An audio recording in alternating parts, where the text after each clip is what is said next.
Good morning friends, সবাইকে শুভ সকাল।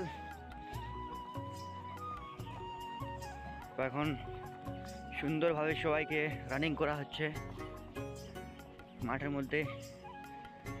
সকাল সকাল চলে আসছি ফ্রেন্ডস আমরা মাঠে। দেখতে পাচ্ছ আমাদের মেয়েরা রানিং করছে।